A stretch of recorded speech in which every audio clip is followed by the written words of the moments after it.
आता एक असा रिपोर्ट पाहूयात जो बघितल्यानंतर तुम्ही म्हणाल ऐकावं ते नवलच। वास्तवातील घटनांवरून अनेक चित्रपट तयार झाले आहेत, मात्र चित्रपटातली घटना वास्तवात असल्याचं पहिल्यांदाच घडलेलं आहे।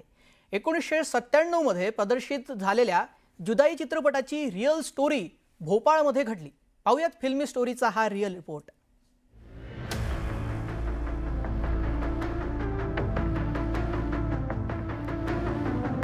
1997 मध्ये रिलीज झालेला जुदाई सिनेमा प्रचंड गाजला। पती पत्नी और वो असं कथानक त्या चित्रपटात होतं। पैशाच्या हव्यासापोटी काजलची भूमिका साकारणारी श्रीदेवी तिचा इंजिनियर पती राज म्हणजेच अनिल कपूरची विक्री करते। जान्हवीची भूमिका करणारी उर्मिला मातोंडकर 2 कोटी रुपये श्रीदेवीला देते। अशीच स्टोरी भोपाळमध्ये झाली। सरकारी अधिकाऱ्यावर प्रेम करणाऱ्या त्याच्या वरिष्ठ महिला अधिकाऱ्यानं डुप्लेक्स घर आणि 27 लाख रुपये दिले।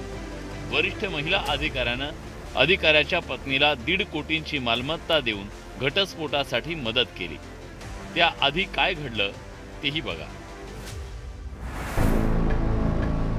भोपाळमधील कौटुंबिक न्यायालयात एका 42 वर्षीय सरकारी अधिकाऱ्यानं त्याच्या 54 वर्षीय महिला वरिष्ठ अधिकाऱ्यासोबतचे संबंध मान्य करत पत्नीपासून वेगळं होण्याचा निर्णय घेतला।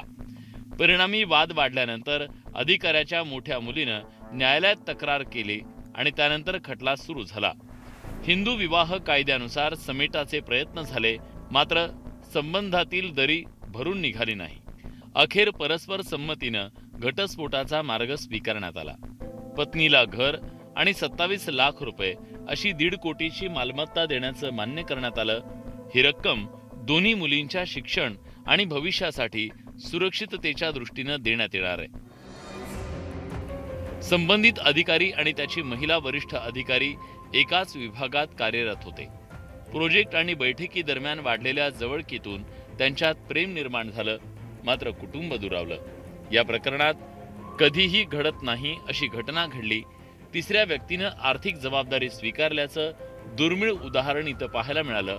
एकंदरीत भोपाळमधील हा अनोखा घटस्फोट आणि समेटाचं प्रकरण देशात चर्चेचा विषय ठरलं। आता त्यावर चित्रपट तयार होईल की नाही हे सांगता येत नाही। Bureau report, news 18 Marathi.